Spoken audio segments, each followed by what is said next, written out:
Hello and welcome to the Best on the Rock podcast. My name is Melissa Best, and today I'm here with local comedian, TikTok famous John Sheehan. How you doing, John? Oh man, TikTok famous, eh? Yes, That's listen. interesting. Yeah, you achieve a goal, right? You strive for a goal. That's you set Does it out and you get there. You get TikTok famous. Yeah. Well, what funny is that is what I hear most. yeah. That is what I hear most. That and Mike, I hear that a lot. What do you hear? Mike? Mike from People think you're no, from from the Mike Listen bit that I do at the end of the show. It's where I call up the Mike and leave messages on the machine. People repeat that right. all the time. Oh And my God. but now it's like, oh yeah, I watches you on TikTok. I saw you on TikTok. And that's the new thing. I had Yeah. to ask. I had to say it because that's one of the things that well, when TikTok first came out, like you just started doing videos when during the pandemic? Uh yeah, I think just prior maybe. No, you know what? I don't think I was doing them during the pandemic, so it must have been right after. But and I stand to be corrected on that. I don't know, but It's but I found it to be a great way to connect with people, and unlike other social media platforms and even conventional ways of advertising, I found that TikTok translates into asses and seats. So that's Mhm. good. Hmm. It really does. Like it is such an I need to be using it more to be honest, because it's a crazy tool for recognition. It's a crazy tool for sales. Like so many businesses have used TikTok and just exploded. Um, so I mean, that was one thing that I did notice with you is that like you would be all over TikTok and I looked and you're like 20 odd thousand fucking followers. Which is And not I'm which is just not a lot in the like, grand scheme, but I'm pretty happy with it. And it's listen, it's been a steady growth. do you So know how hard I had to work to get 1,000? Like, do you know how many people I had to pay to follow me so that so see, I could get a this is where thousand? we differ. This Yeah. is where we differ. You paid people to follow you. I just believe in very, very veiled threats along with hints of violence. See, the problem is I don't think people view me as a violent person yet. They haven't seen that side of I mean, like my Mhm. husband's seen it, but he's the only one. Nobody really everybody looks at me and they say, "Oh, she's so nice." They haven't seen my violent streak yet. Well, you gotta let Eh, something slip. You gotta let it leak. I'll need a like a viral video or something of Get a me just viral video, kicking yeah. ass. That's it. Oh my. All right, John. So let's get into it. So you're a local comedian here from Newfoundland. Mm. How did you get started in comedy? Well, I was doing from 1998, 1997. I got my first job in show business, and I stayed in theater pretty much up until 2006, and I was burned out. I was getting Yeah. out. I didn't want anything to do with it anymore. But because I had just been the artistic director of a company, and I was 28, 29 at the time. No, Jesus, I was in my 30s at the time. And anyway, I was just done with theater. So I started looking at something else I could do with my life. And I settled on, and I don't know how many people know this, but I settled on the RCMP. And Okay. I ended up going back to school at Kean and getting my high school equivalency in 2006 because I didn't get it in 92, right? And yeah, I went through the process, and I went and long story short, I was colorblind. And Okay.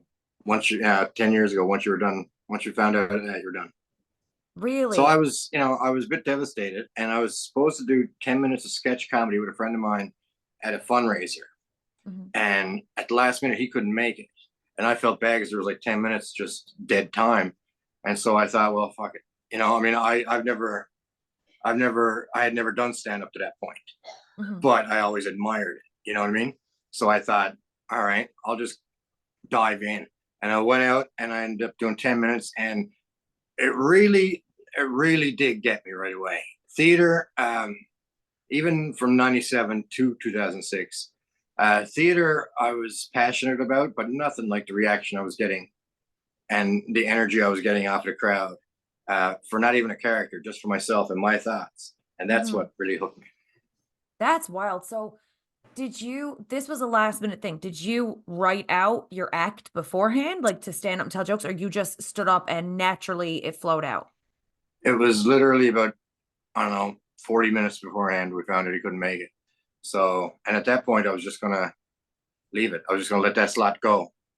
But The crowd was there were it was we were kind of going through the acts pretty quick, you know, Mhm. and I thought, man, we need that 10 minutes. We need that Yeah. 10 minutes. So I thought, screw it, I'll go ahead and I'll give it a shot. And I always thought that if it starts to go downhill, I could just bring out the next one, right? Yeah. But it went well. It went well enough to get me wanting to do it more.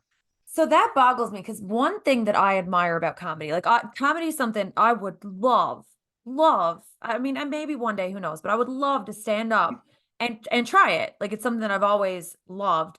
But it petrifies me because I think I could be funny, but like I could be funny if we're having a conversation. I'm not so much like stand up and tell you a joke. And I feel like you really need to to sit down because there is an art to it. I'm sure since then, most of your routines are not just stand up and wing it. That might have been what Oh got you no, into my it, God, but no. so much goes on behind the scenes that people don't realize. And I Hmm. think it's so amazing to hear a story of somebody who was able to just get on stage and just come out with it and be funny because it's a practiced art, really. Well, and when I decided that this is something I want to pursue. I mean, I was married at the time. I had three kids, a mortgage, car, and all that.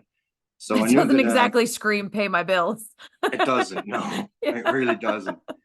But so I was, but I was at the time. Uh, I knew that I couldn't leave Newfoundland. I knew I couldn't pack up my family. I knew I couldn't go by myself to Toronto and try to make it as a comic. So Mhm. right away, it had to support me. I couldn't support comedy. It had to support me. And it wasn't long after that I went and I got a government grant for a year. I convinced the government through the CBDC program that I was a small business. My jokes were my material, and they paid me for a year, and that gave me a real good Wow. start on this. Mm. That's amazing. So what government was in charge when that happened? Well, the program is still there. People can still do it. Really? Oh yeah, yeah, yeah. Just got to sell Okay. yourself as a business. We will talk after this then, if that's the case. So that's crazy. So since then, like, have you studied comedy since then? Like, have you like aside from your natural talent, like, is there anything that you did like a deep dive to learn a little bit deeper about, it, or you just funny? No, I've always thought that it's something that's innate, and Mhm. you got to start off with. People try to get if people try to get topical too fast, I think with stand up, I think they'll get lost. If they try Mhm. to just be the main thing, I'm rambling. The main thing in comedy is to be yourself. And I Yeah, always say that it's just me with the volume turned up. That's all it is.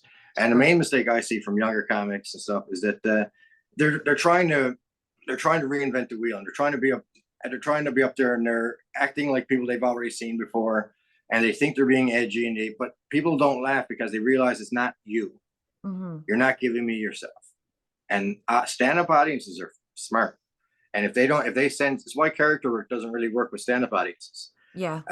It's just they're smart, and they if they think that you're afraid, or if they think you're not being yourself, there's that's like blood in the water.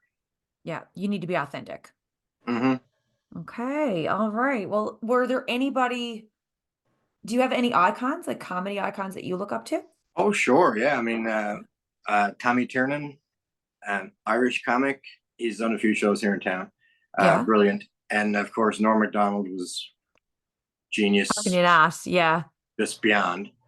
And Jerry Seinfeld knows the business better than anybody, and I think he loves the business but more than anybody. Mhm. So yeah, I'd say those are pretty much. And Robin Williams was the one. He wasn't so much a stand-up. Well, he was a stand-up, but and last people got to know him more of as more of an actor towards the end of his life. But he Mhm. was a pure stand-up comedian, and nobody ever made me laugh as much as he did. So yeah, I guess that would be my Mount Rushmore. Okay. Wicked. Mm. So here in Newfoundland, it seems like every time I go to get tickets to one of your shows, because I'm a slack ass, first of all, I don't. You announce a show, I'm like, I'm going to that, and then like 2 days later, I go to buy a ticket, and they're sold out. So you seem It's to be been doing good. They've well. been good so far. Yeah. Yeah. So what is the comedy scene like here? Well, it's good. I mean, I think it's lacking because there's no professional club here anymore.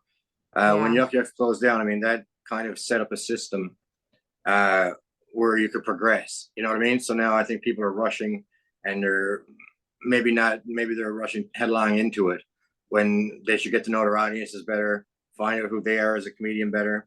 And without a professional club atmosphere, it's really hard to do that.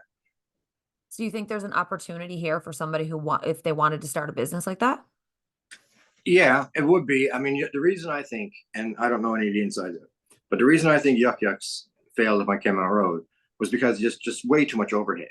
You had the Hmm. comedians, you had the management, you had the staff, you had the kitchen staff, you had the rent, you had to kick back some to the franchise, you had to bring Hmm. comics in, you had to put them up while they were here. That's huge. Yeah. And audiences, when I was talking about Blood and Water, the writing was on the wall for Yucks when they started giving out when they started papering the room, which was giving 2-for-1 tickets or 3-for-1 tickets.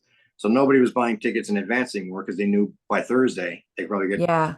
2-for-1. Right. I think the only way it could work is the way they worked it in Halifax, which was Yuck Yucks was in the West. So for 3 nights a week, one particular conference room was a Yuck Yucks, and the Hmm. rest of the week it was just a hotel conference room. And so you're automatically eliminating a lot of overhead right there. And I think that's the only way it could work. If someone was to do it with a downtown hotel, well, here's a market. Yeah. So do you think we have enough comedians here? Yeah, but I mean, it's we do, but you also have to bring comics in. I mean, no community across the country goes by just their local group, just by Hmm. their local group of comics. I mean, there's traveling comedians all the time, and it really, and when the more professionals you have coming in, the better it makes the scene anyway, because the younger comics got Yeah. to pay attention. Yeah, exactly. That's one thing that I feel I mean, everybody knows we're lacking here when it comes to people being brought in for entertainment. Like Hmm. we're getting people on their third wind tour trying to get people to remember them, right? That's the concerts Yeah, that we get. Like that's what we get. or we're getting the tribute ones. Yeah, tribute You know, bands, right? Like we're we not won't get getting, I mean, Shania Twain. We'll get Shania Taylor's Twain. not coming. No, she's You know not. what I mean? They're not coming here. But so I mean that's Although kind of Taylor yeah. might be single-handedly saving democracy. So Okay, let's get into this. What do you think about that? What's your reasoning there? God love her. God love her. She might be single-handedly helping us get out of her fucking whatever is going to happen down there. Oh yeah. She's getting like 36,000 registering per day, and It's but ridiculous. It's now crazy. the Republicans are countering that with with Kid Rock and Ted Nugent. So Well, they're the same. That's the same yeah, thing. yeah. Kid Rock has 5 million followers. Taylor has 105. So Same thing. Same thing. That's like the difference between me and you. oh yeah, give I've it a got minute. 1,000, you've got 20. Yeah, okay. So basically, like one of the things here that I would love to see, like aside from, bringing in, more musicians and bigger names, is the same thing with comedians. Like Mhm. we never get any headlining acts. And that's one of the things, like if I'm looking to go travel, that's what I'm looking at. If I want to go somewhere, it's like, yeah, you'll go for a concert, but I would really love to go, go to New York and see like John Mulaney or you know what I mean? Like just to be Mhm. able to see like a Sure. good comedian. I think I would love if we did have some kind of a spot here that was going to bring in some good acts. You know what I mean? Like just I get a think the comedy scene Majestic. going. I think there's also an opportunity there for somebody, and it doesn't have to be like a Yuck Yucks or anything else. It's Mhm. basically whoever has the ambition and drive to go out and find corporate sponsorship and say, say you want to bring in a John Mulaney. Mhm. Then you say, well, Melissa Best Realty, can you sponsor this? Yeah. And then they give the money for that. That's advertising for them. And you're bringing in a big name, and the bigger name you bring in, of course, tickets can be a bit higher of a higher market. And yeah, so there are ways it can be done. Yeah. All right. Who's listening that's got deep pockets is going to get sponsored here. Um so since you've been performing a long time. 2006, you said? 2007, I started doing stand up. Yeah, So under 20 years, we'll say. What's the craziest thing that's ever happened to you at a show? nothing overly crazy is happening at a show. I've had some interesting introductions. I've had some interesting clients. I had to do a show for in Nova Scotia a few years ago. It was for a funeral director convention. So when I pulled into the parking lot of the hotel, there was all these hearses. So either I was at the right place, I was at the right place, or something really bad had just happened. And these guys were actually great. There was one guy handed out a card that said thanks for smoking. They they had a dark humor, but I could get away with a lot with a funeral directors convention. Well, I mean, there's one thing that I know is that you need to have a sense of humor if you're, a mortician, if you're into funerals, if you're 911, Funny you should firefighters. mention that. I mean, I spent 10 years as a volunteer firefighter, Hmm. and I also did a keynote address for St. John Ambulance. And the topic wasn't a stand-up thing; it was a keynote, and the topic was the importance of stand-up, of the importance of humor in first responders. And I've always thought that. I mean, Hmm. it's so many scenes of so many scenes where, like, where you could just get someone to crack a little smile that lets them know everything might be okay. You Yeah. know, and then for afterwards, for the first responders themselves, they got to deal with it. They got to compartmentalize it. And sometimes, dark humor is the way to go. Yeah. Oh, 100%. Like I was talking to my husband about this last night because I had a recent death in the family. My aunt passed away this week. We Right. had to reschedule we had to reschedule this interview. Mm. And it was very unexpected, but I had to laugh last night when I got home because her funeral was yesterday. And I said to my husband, I said, I love my family. And he was like, obvious statement of the year. But basically, he said, like, what's going on? What are you talking about? I said, at the funeral home, the amount of like jokes, like I always say to my dad, any funeral, I'm like, we can't sit together. Me and my dad cannot sit next to each other at funerals because we're gonna be poking each other. Like he'll sit down and poke my other aunts. He'll poke his sisters and be like, "You're next. You're going in next." Like just and a couple of drinks or a couple of jokes were cracked last night at the reception because we always do the Irish reception. So somebody dies, the family gets together, we have a cry, and then we go to somebody else's house and we usually get pretty drunk. So yesterday I couldn't do that. Drew was working, so I had Scarlett. So, I was being a responsible mom and I kept saying, man, Sharon was so fucking selfish. She had to die the week that my husband was working, so I couldn't even have a couple of drinks. Like she couldn't wait a week. And and her daughter roared. That was the funniest thing, right? So it's just one of those things that like my family's always had a side of dark humor, and Mhm. it's one of those things that's always got us through. Like tragedy is going to Well, happen. Death is a part of I life. have my great aunt before she passed away when she was 84. Mm. Another relative had passed away, and I went to the funeral home to be nice and everything. I was sitting next to her, and they got up, and someone took out the rosary beads and said, "You're going to start the rosary." And so she knows she knew I was an atheist and everything. And so she nudged me, said, "I think you might want to leave now." You got my Right? back, Aunt Mary. Oh yeah. It's one of those things that like, death happens. It's a part of life, sadness, tragedy. It's always going to happen. If you can't Mhm. laugh at it, like that's what I find comfort in is laughing in the shit. When things are at its absolute lowest, why not crack a joke and talk about how it could be worse? You know what I mean? Like Mhm. it's just one of those things that get you through. So I do think That's it's gotten me into important. trouble a few times over my over my life too. Right? Oh, yeah. The inability to shut up. People have asked, don't you just hate it when someone says something to you and then you think of something once you've left? No, No, that's never happened. no, you I say it wish it had immediately. sometimes. Sometimes I wish it had. Sometimes I wish I had kept my mouth shut and then thought of it afterwards. Yeah. Oh, You say it, it comes out. There's nothing worse than cracking the joke to the silent room. oh To yeah, just you say the joke, you're like, this is gold. They're gonna eat this yeah. up. And you crack a joke, and then just everybody stares at you in horror, and you're like, wrong crowd. Okay, back it up a little bit. And That wasn't that's what me. we're going back to what we were talking about earlier.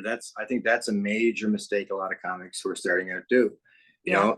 I pride myself in. It takes me about 30 seconds to read a crowd, Hmm. and once I know that crowd, I feel like I know exactly where I can go, where I can't go. I knew I could do a lot. I knew I could do a lot more material. For example, with the military groups, than when I did Kingsway senior homes. You know what I mean? But that being said, they got a lot of innuendos, and as the show went on, I could see the older folks that were catching on to stuff, and I started pushing that a little bit more and a Yeah. little bit more. And they were young ones. They were, and they ate that shit up. Well, that was one thing I was just about to say. When it comes to seniors, I would expect seniors to be the ones you could push the most with. Because again, yes, I mean, Nan had 12 kids. Nan knows Mm-hmm. what's up. You know what I mean? Like like Listen, sometimes they'll go, you should oh, see that's some shocking. documentaries on those places, right? There's more going on there than there is Olympic Village. Honest to God. Especially in the dementia ward. The dementia ward is where it's at because people are forgetting what they already did an hour ago, Right? so they're just at it Well, again, right? yeah, Yeah, no, it's true. Yeah, like my dream, my absolute dream, I've said it for years, and maybe it's why I haven't started doing any stand up yet.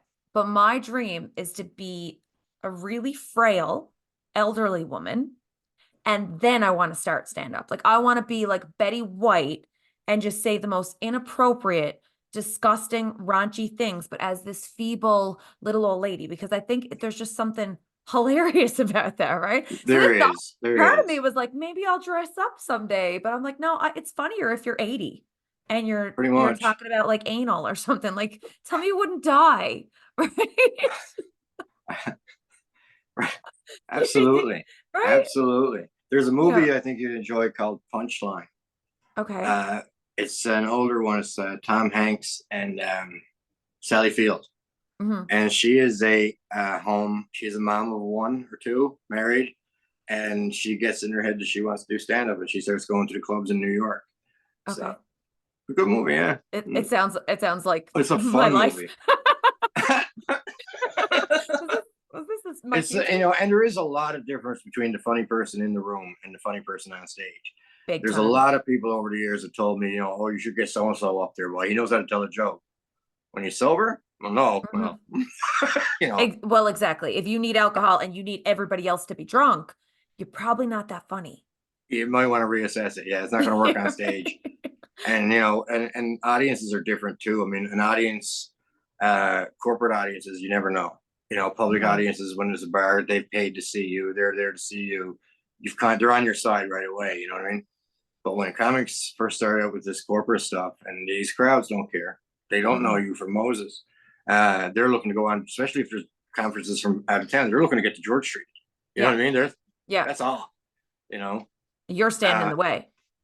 Right, basically, which is why when I tell people when they go to hire, I say, can you do an hour? Well, I can, yeah, but you don't want an hour. You want 40, Yeah. 45 minutes. You Mhm. want them up and laughing and ready to go. And then I'm going to say, thanks very much while they're laughing, and we're going to go. Yeah. And on a good note. So do you do many corporate events still? Yeah, I mean, that's largely a bread and butter, corporate events. It used to be, you do the clubs to get TV, you do the clubs to get festivals, you get festivals to get TV, you get TV to do the corporates.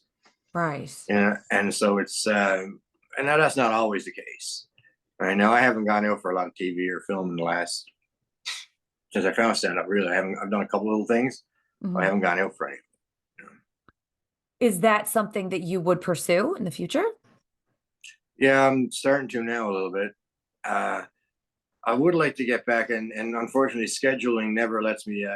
Hasn't let me do theater again. Really, Mhm. I did do 3 seasons of professional Shakespeare of Cubans. Uh, in 2015, I got to play my dream role, and that happened. So now it's just finding the time. I can't commit to a rehearsal time, to a run time Yeah. of a show, because if I commit to that and then a stand-up gig comes along that I have to lose, Yeah. then that's also an agent who booked that, and they're going to lose, and then they're not happy with me, and Yeah. and I'm not happy with the fact I just lost more money for an hour's gig than I made in 3 weeks. Yeah. And then your name starts to get dragged a little bit too if you start A being the little guy bit, that has and to cancel, yeah, right? and then it comes to me to recommend somebody, and there's only a handful that I would, Hmm. you know. Yeah. So what was your dream role that you got to play? Benedict in Much Ado About Nothing. Shakespeare's Much Ado About Nothing. It was a dream role. It was a bucket list thing. Yeah. Yeah. You got to play it for what was it? Shakespeare? Did you say Shakespeare by the Sea? Is what it was? No, no, not Shakespeare. I That say wasn't. That was different. Perchance Theater in Cubits. Okay. I was the only one actually at that point who was hired as a professional who had not gone to school or had basically no experience with Shakespeare at all. But I wanted that. And it Just was had the fun. goal. Yeah. Yeah. Wicked. So now when you say you're pursuing it in the future, so I've been in your ear a little bit for a while about trying to force you into reality television. Is there is that because I mean, well, I've got my feet wet in there now. Like I didn't Yeah. when I was trying to push you, it wasn't something that I was actually expecting would happen for me. It was just something I was Mhm. like trying. Is there a reality show you would ever do? Is that something that ever interests you? Um, I don't have the temperament for the kind of show you did, or That's for like why the I want you to do it. or for the Big Brother one or anything like that. I've always thought that if I was to do one like that, I'd completely unless I was talking to the camera doing the diary thing, I Mhm. would really play up the Newfoundlander, stupid Newfie. Oh boy, what are you at now? Oh my Oh Jesus. yeah. What kind of time we having here now? You throw in a few accents and they won't even believe they'll believe you're stunned as my arse, right? And they believe you're right naive, boy, geez, I don't know what boys, what are you getting on with? John, it's such a sin. Like, I need a job as a casting director, honest to God, because the amount of people that I'm like, because I'm watching these shows, I'm like, oh, you know who'd be good here? You know who'd be good there? And like, because I wrote you a little, like, was it 2 years ago or something? I was like, Yeah, I think you need to apply for Big Brother Canada. So my whole thing was like, I'm going to apply. I'm definitely going to get on. You got to definitely get on. Then two of us will be in the house and we'll win. We'll rig the game right. and all that stuff. Yeah. And, but I'm honestly like, I'm hearing you now and I'm watching, I'm like, that's exactly what they want. You got to do I it. would no. I don't I can't and Tracy tells me all the time, I can't hide when I'm upset. And I can't hide. I used to be able to, but my tolerance for bullshit and everything else is just dwindled, I See, think, with my age. my casting director brain is going ding ding ding. Will throw a fit on TV. Check. Newfie accent. Yeah, Check. I don't know that it would be a fit as such, but it would be yeah, it could be a fit. Yeah, I think you need to start applying for some of these shows. Absolutely. I think the only one I would do would be I mean I haven't applied to Last Comic Standing or anything, but if they did that again, I think I'd do that. What But other about than that, LOL? Was it LOL it was called on Prime? Or it was like Colin Mockery, Caroline Ray. right, Like they did like right. the however long in the room and you had to try to not laugh with these Mm-hmm. like comic greatness. Would you do something like that? Yeah, I'd give that a go. Yeah. Yeah. If you can't make people laugh when they're expecting you to, then you shouldn't be doing it. Yeah. Yeah. That was a good show. Did you watch that? I think I saw clips of it, but I don't know if I sat down and watched it. It was Riley, fun. leave yourself alone. Riley, stop licking. All right, for the audio people, who's Riley? Golden Doodle. All right. So it's not, it's not his special cousin or No, anything like it that. is It's weird. It is weird. You know, it is weird when you give animals people names. Because my other dog is Mikey, yeah. and when you're stalking someone, Mike, stop licking your balls, Mike, come on. It just gets a bit weird. People are like, it was Mike. Why and how flexible is he? On the couch, come on, man. Oh my. All right, we touched a little bit earlier on you had mentioned about doing shows overseas. Yeah, yeah, yeah. So what was that like? Like tell me about that. Do you do that often? Is that like I how got far do you three tour? trips. I did three trips Uh-huh. before the pandemic.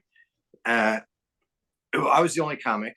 It was always a different band from a mainland band or whatever, and it was always a few ex NHLers. So it was, and we go to do Canadian bases. We did a couple of shows on the deck of a ship. So standing on the deck of a ship with a Sea King helicopter behind you, and a Greece and the harbor in Greece in front of you, and it's pretty cool, you know. Yeah. Now I did get left behind by the Canadian forces in Greece on the boat. We did a show on the deck of this boat called HMCS Charlottetown. And after it was over, myself and this NHL guy, Mike Commodore, we were standing there having a chat and chat with a couple of soldiers, whatever. And they said, "Come down in the mess and have a drink." And we were like, "Sure, let's go down." Right? I said, "Come on, goes down." Not So gonna me turn and it him go down. down, and we look for after about 40 minutes. I look around, and it's just me and Mike from the tour. Right? Everyone else is gone. Did they leave us? Oh my No. God. The hotel was about an hour back towards Athens, right? So we go up on deck, and sure enough, they left us. So the chief of the watch had to get a hold of someone in Ottawa to get a hold of my boss on the bus in Greece, which is 10 and a half hours ahead of Ottawa, turn around and come back and get me and Commodore. And so when they come back, my boss, who was this lovely woman, Louise, and she has a thick French accent, Mhm. but I love her, and She walks towards the two of us, and she's got this stern look on her face. And Commodore's like, "Are we in trouble for this?" I said, "Look, you're an NHL millionaire. Who do you think's Yeah. getting shit for this?" Not him. And she walked over, and first thing she pointed at me and she looked at him. She goes, "What I tell you about doing anything he suggests to do?" So he did get in trouble because he listened to you. Pretty much, yeah. Yeah. Oh my God. Well, see, that's the thing. I feel like when you meet certain people, you know who the troublemakers are. Like, you know what I Yeah, mean? the back of the You bus know who's became going to be pretty going to apparent. have, yeah, you know who's going to go have a beer after the show. You know whose rubbery arm you got to twist, right? I'm very proud of the fact that on my second trip to Ukraine, there was Mhm. new rules that have been put in place since my first trip. Now, that could be a coincidence. It could be a coincidence, It was but not. it ain't. No. Mm-mm. It That really isn't. was it called the John rules?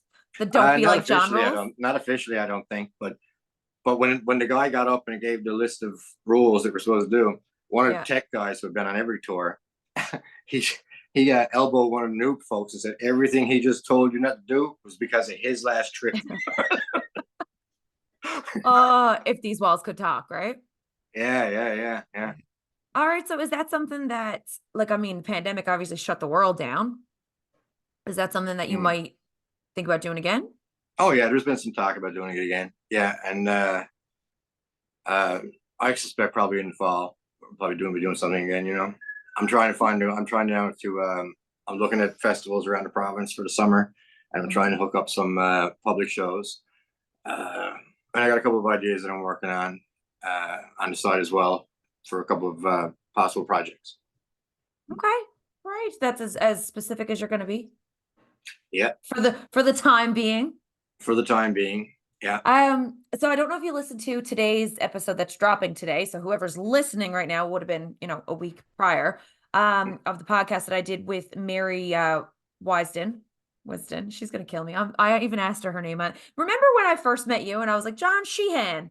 And Oh man, I've gotten a lot worse than that. I still call you that. And now Mary, I'm gonna always call her by her wrong last name too, because I think that's just what I'm gonna do from now on. But you said it But right on the first try. Here, you said Sheehan right yeah, on the first I try. practiced. I I practiced. was almost, I was getting ready to interrupt because I'm so used to that.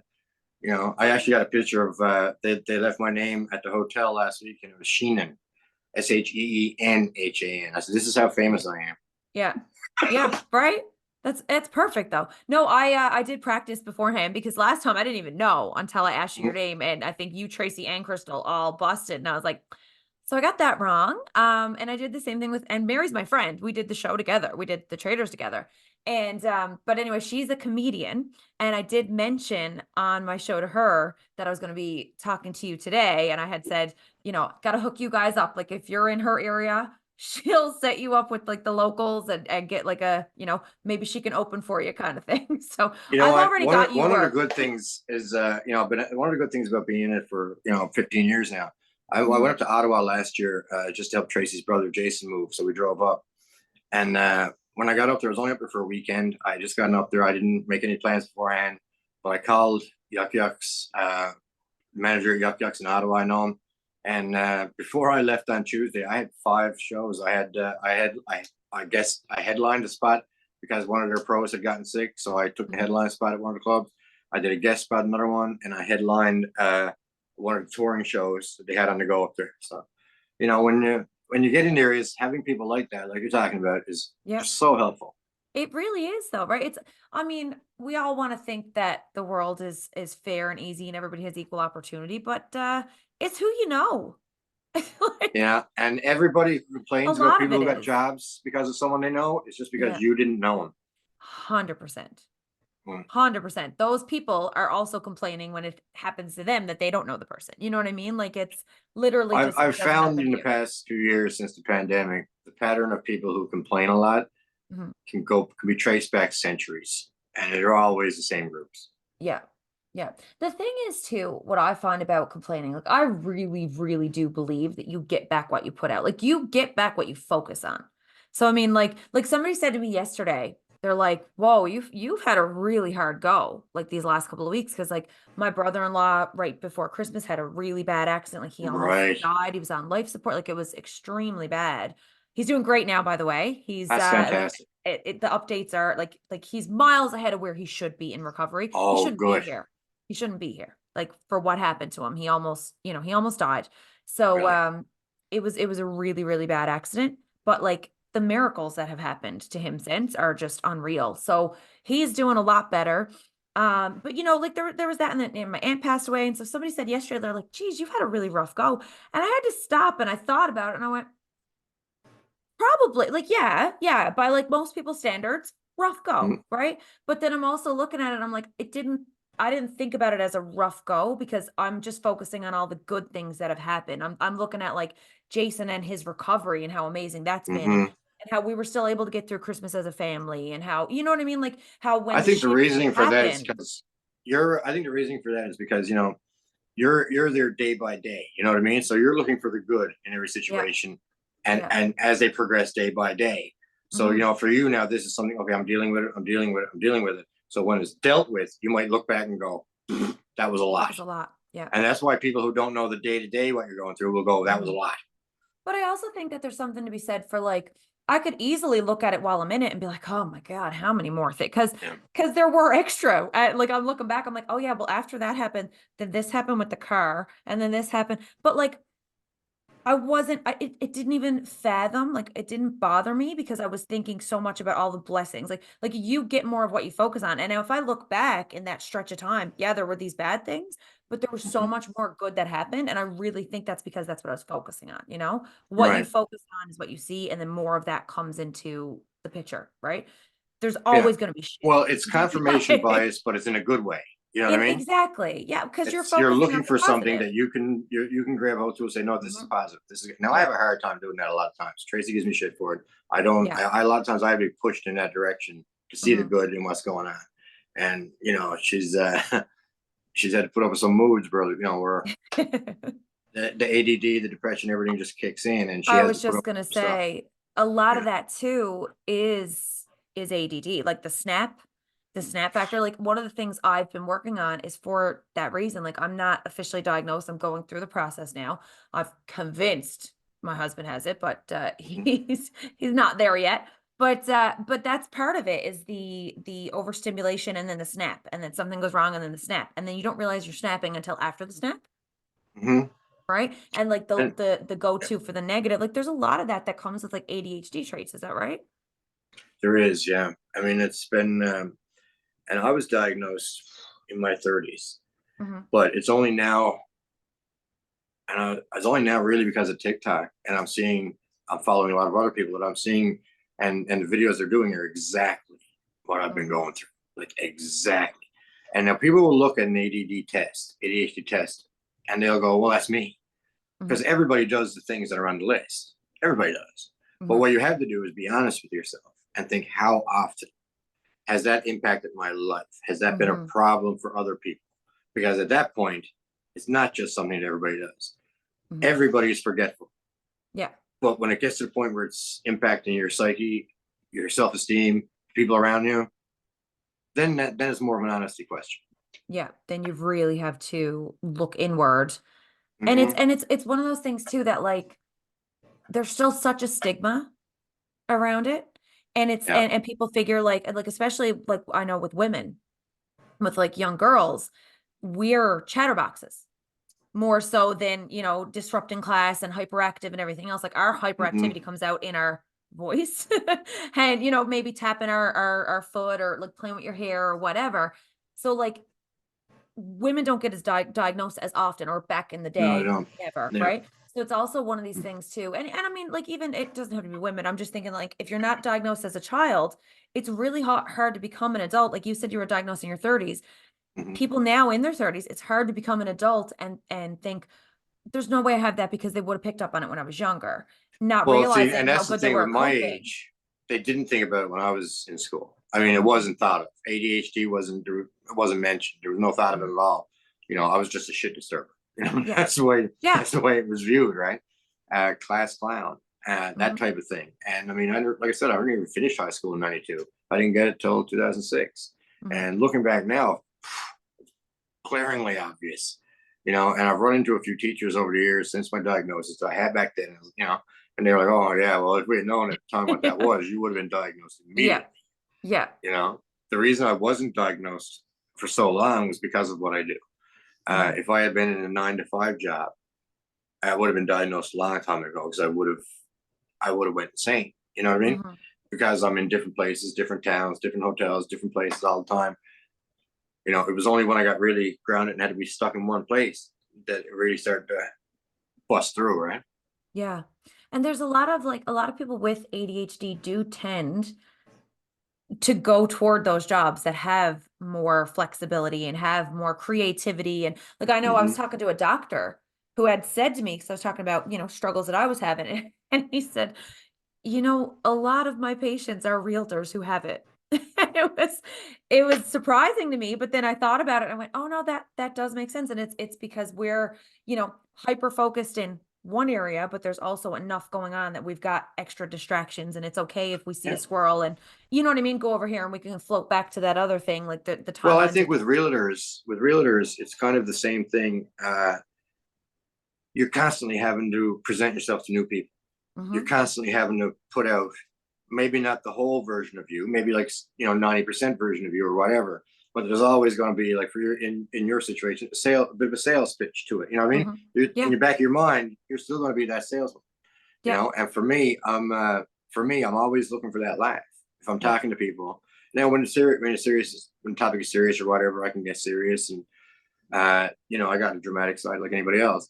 But when I'm introducing myself to new people, I'm meeting new people, I always feel like Yep. I don't have to be on, but to a degree, I kind of do, or You I come still got that across as aura almost like standoffish. that. Yeah, you still kind of got that oomph. You know what I mean? Like that Yeah, energy, that like, this is me, this is who I am. The mask is still half on. yeah, you got it. And people realize that it's not going to be you all the time. Hmm. But some people really do. If they meet me and they realize, geez, he's not on all the time. You know, Hmm. then that's fine. I can come across as standoffish. I've been told unapproachable. I've been told I'm not easy to approach because I don't look like I'm approachable. Which I like to say wasn't crafted, but I might have crafted that a bit over the years. Yeah. My friend Mike, who's an actor, everybody comes up talking to Mike all the time. He's got one of those faces. He invites it. And Yeah. I walk past, and afterwards he's like, "How do you do that?" I said, "What? Not talk to people?" He Yeah. said, "Yeah." I said, "You don't talk to them." I said, "But people So don't approach me because I look like an asshole, and so that you've saves me a got bit of RBF, resting bitch face, time." right? Yeah. I haven't crafted that yet. I've worked on it. Well, Hmm. I take headphones out now. If I'm shopping, I'll throw a headphone in so I could just kind of like listen to get my shit done because I've got Mike's face. I've got that face that like people will come up to me and ask me where the milk is at a grocery store. Like, and then I'll be like, oh, I'm not sure, but I'll find I'm it. helping them. Now I'm helping them. And then they start telling me about, their grandmother who was just diagnosed with this illness and everything that they've got going on with their family. And this is a person I just met.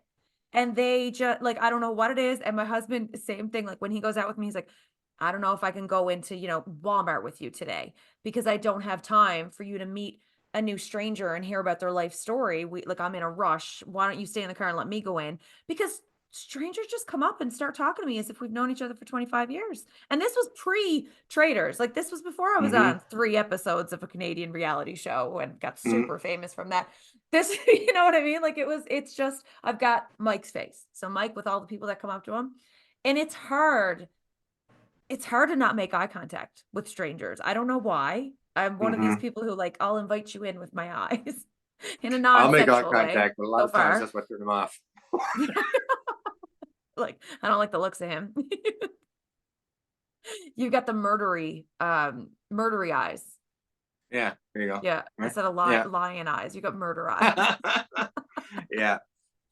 Yeah, gosh. Oh my God, no, I don't know. It's just one of those things like I'd love to be able to just go out and not be noticed. And it's not, Mhm. again, people don't come up and say, "Oh, you're Melissa." People just look at me and they're like, "Hey, did I tell you about my bad knee?" This is why I Thanks. don't ask people how they're doing because Newfoundlanders will tell you. Oh, always. Yeah. You It's know, not good.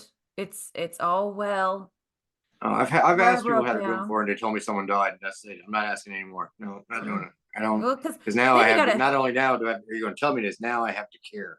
I was just gonna say, or pretend that you care. So you're like, oh, so and so died, and you're like, oh no, and all you're thinking is, I'm gonna be late. Yep. I don't know this person. I gotta hear about it, Cheryl. I used to try to bullshit my way through if someone called me by name and said, because I mean, I don't know if they know me through comedy or if they know me through me. Mhm, If they call me Johnny, chances are they've known me a long time and I should mhm. know who I'm talking to. Yeah, but you don't. But Tracy knows that if I don't introduce her in the first couple of seconds, I have no idea who I'm talking to. I Right. might know the face, I might know where I know him, but the name is Yeah. not there. Yeah. It's not coming to the surface. So she will have to then introduce herself. And she's Yeah. used to So that. that she can get the name. You guys have a system. Yeah. You have Yeah. She that's knows if I that's don't introduce good. her right away. Yeah. She'll go, oh, I'm Tracy, by the way. He's being rude. Oh, I thought you meant I didn't know. Oh, I thought you already knew each other. So yeah, I've got this thing where like if someone comes up and talks to me, I just pretend that I know them. And if I Mhm. can't think of their name, I just say, oh, I assumed that we met at a party while I was drinking. Because I've done Well, that I before where I'll used to like, try to bullshit my way because a guy would say, John, boy, how's it going? Oh, not bad, boy. You good, good, good. How's work? Oh, good. Yours? Good, good. How's your yeah. family? Good. Yours? It gets tricky then, right? How's the wife? You mean husband? Yeah, Yes, yeah. yes, yes. That's what I meant. That's what I meant. Dogs. I meant your dogs. You Yeah, call them it's kids. That's what I now meant. now I just don't do that. Now I just No. I'm sorry. Have we met? Do I know you? Mhm. Forgive me because I'll be honest It's, with I, people. Yeah. I assume I've met everybody until they tell me that they haven't, because I have been drunk at parties a lot and forgotten who I've met, have been Hmm. introduced to people and forgot their names, and again, bad with names, bad with faces sometimes. So I'll meet someone It's a and thing. It yeah, really you just go is. on. I'm like, yeah, yeah, no, everything's good. They're like, oh, we haven't actually met. I'm like, oh, it must be through Facebook. I must recognize you through Facebook. Like, Yeah. thank, thank God for Facebook. Oh, So well, do you get yeah. I mean, recognized often? uh, yeah, not a lot around St. John's. Mhm. Sometimes a lot of bays, man. If I go Yeah. to Corner Brook, I get a lot of recognition in Corner Brook for some reason. Gander, same way. When I go around the bays, is where a lot of people seem to have TikTok. Yeah. You're like I told you, famous on TikTok. The TikTok, yeah, but listen, TikTok is where it's at these days. Have you seen it is. these battles that people do? Yeah, well, I don't know what that is. I don't know what that is. I don't know how the ins and outs of this, and I'm just learning about the live stuff and the Yeah. rewards, and people are telling me about it as I'm doing it. So I'm gonna do that right now. I'm gonna press live. I'm on Yeah, TikTok on my phone on the other you side over here. So do a yeah, TikTok live. Tell them all to go follow me. over and follow Zola. Oh, please. Yeah. But Have you noticed my geek wall? yeah, can you show us? Describe it for the people listening on the pod. Well, on the top shelf, on the shelf, there's 1, 2, 3, 4, 5, 6, 7, 8, 9, 10, 11, 12 Jokers. And he doesn't mean other comedians. He I means don't mean other comedians. jo- I mean like, oh, I just low power mode. Oh, I gotta switch cords, plug in here. the behind the scenes technical There difficulties we that you go. guys are There getting we a real go. taste Plugged of in. today. Yeah, so he means Uh, that Joker from Batman is who is behind him. So you do like crafts Several. with these things. Like what do? You do photography, is it that I've seen? Guys, if you're listening to this, you got to go to YouTube and watch it. He's got a lot of action figures behind. It's his nerd wall. It's actually kind of, to be honest with you, my, oh, I just dropped that. It's kind of my nerd. Cave. Oh yeah, full nerd cave. So John, do you prefer DC or Marvel? Both. I'm never. I don't. I think I got about equal amount of comics and figures and movies for both. To be When it honest. comes to the movie franchise, what do you Oh, like better? live action Marvel, uh, animated DC. Hmm. Oh, Hmm. did you watch the new Batman, the Christmas one, Merry Little Batman? I didn't. I was going to. I forgot about it. Yeah, I didn't actually Oh, watch that. Yeah. I've watched it probably 3 or 4 times because Scarlett, my daughter is really into superheroes and she loves all that stuff. So we that was on repeat during Christmas and it's a good little movie. Nice. Like I gotta definitely watch that. Yeah, recommend. I didn't. Yeah, Yeah. you'll like it. So tell me now, what would be your dream job or role or gig? Like what's in the future, what's your dream gig? You know, uh, I think I've redefined that a couple of times for myself Mhm. over the years about what my dream gig would be. Uh, I mean, when I first started in '97, I thought I was going to be an actor. I Mhm. thought it was just, this is it. I'm going to win an Academy Award someday. That's what it's going to be, right? And then when I found stand up, you start setting different goals for that. Um, Now that I'm 49, I got a couple of projects. I'd like to see some. I haven't really gone for TV or film before, and I think I'm trying. About 10 years ago, I had pitched an idea. Actually, this is 2012. I had pitched an idea that Mhm. actually got, and it was the first time I'd ever written any kind of pilot, any kind of script, and it's the first time I did a pitch. But I pitched this idea for a volunteer fire department based in Newfoundland called the Brigade, half-hour Mhm. comedy based on true stories that we've been through and all that. And long story short, it got optioned by a company that had produced Corner Gas. And they held the option for 6 months. They re-optioned it for another 6 months. Long story short, they pitched the CBC. It didn't go through. It didn't get picked up. And then of course I was going through a lot of personal stuff in those from 2012 to 2015. Divorce, all that kind of thing. And so that really all got put on the back burner for me. But Mhm. I've been approached by a couple of producers about doing something. So I'm in the process now of pitching a couple of ideas. Bell has approached me and asked me for based on TikTok, asked me if I was anything I wanted to pitch. So Mhm. I've got a couple of ideas that I'm working on now, and as long as I can make a living at this and keep going at it, then I think I'm going to start setting more goals for myself, because right now I'm just, since the pandemic has been basically stay steady, stay steady, stay steady, try to get back. With TikTok, we're trying to build up an audience, and people are telling me how to do that. Yeah. So I'm actually doing, for those of you on TikTok, I'm over here doing an interview with Melissa Best. Go to Best on the Rock and subscribe. Appreciate it. Appreciate it because I'm trying to do the same thing. I'm so same thing. Like pandemic hit, everything went stagnant. Hmm. And these last like and of course, so I had just had a baby at the same time. So it went stagnant and postpartum. Oh, So that was a lot of that's a fun. And hard then time to be locked in after just and having a then baby. yeah, just had a baby. And then after that, so I had like a lot of postpartum anxiety. Hmm. Then it was working from home with a toddler and postpartum during a pandemic. So there was a Yeah. lot of mental shit going on, right? So took me about 3.5 years, we'll say, until I started to feel like myself again. And it Right. wasn't really until 2023, like she was born 2019, it wasn't until 2023 that I was like, I'm I'm gonna follow my shit. Like I'm gonna do things that make me feel good.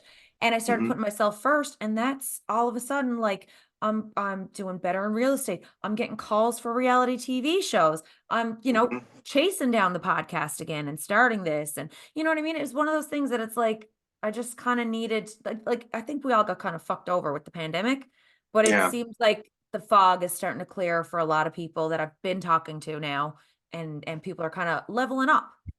Well, I think it's great. I think, you know what, we got through the pandemic because most of us handled it like adults, Mhm. and I think the community, I think the medical community should be fucking celebrated for it. Mhm. We had a pandemic, and they handled it. We did what had to be done, locked up, locked down, and stuff. I mean, nobody liked it. I didn't like it. It was Jesus, who garbage. would?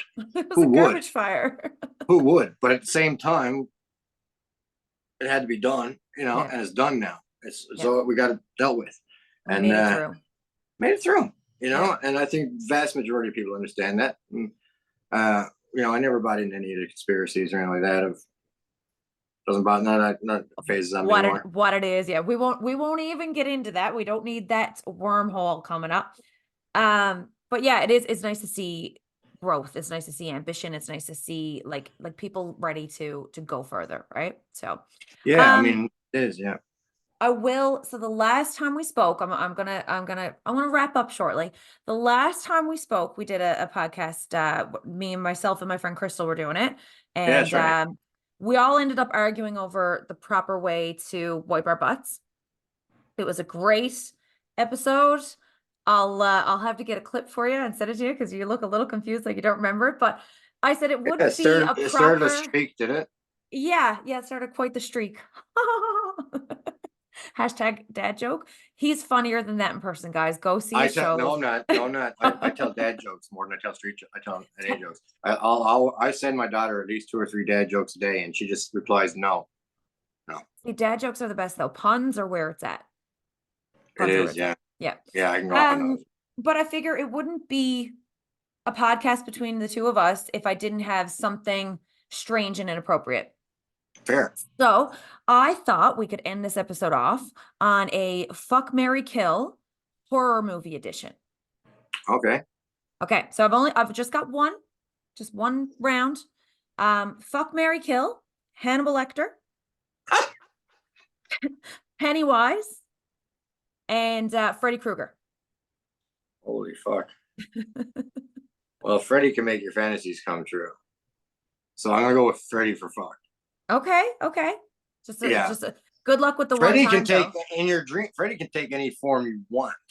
That's true. Right. That gives Freddy the big bonus there. The big bonus. Pennywise.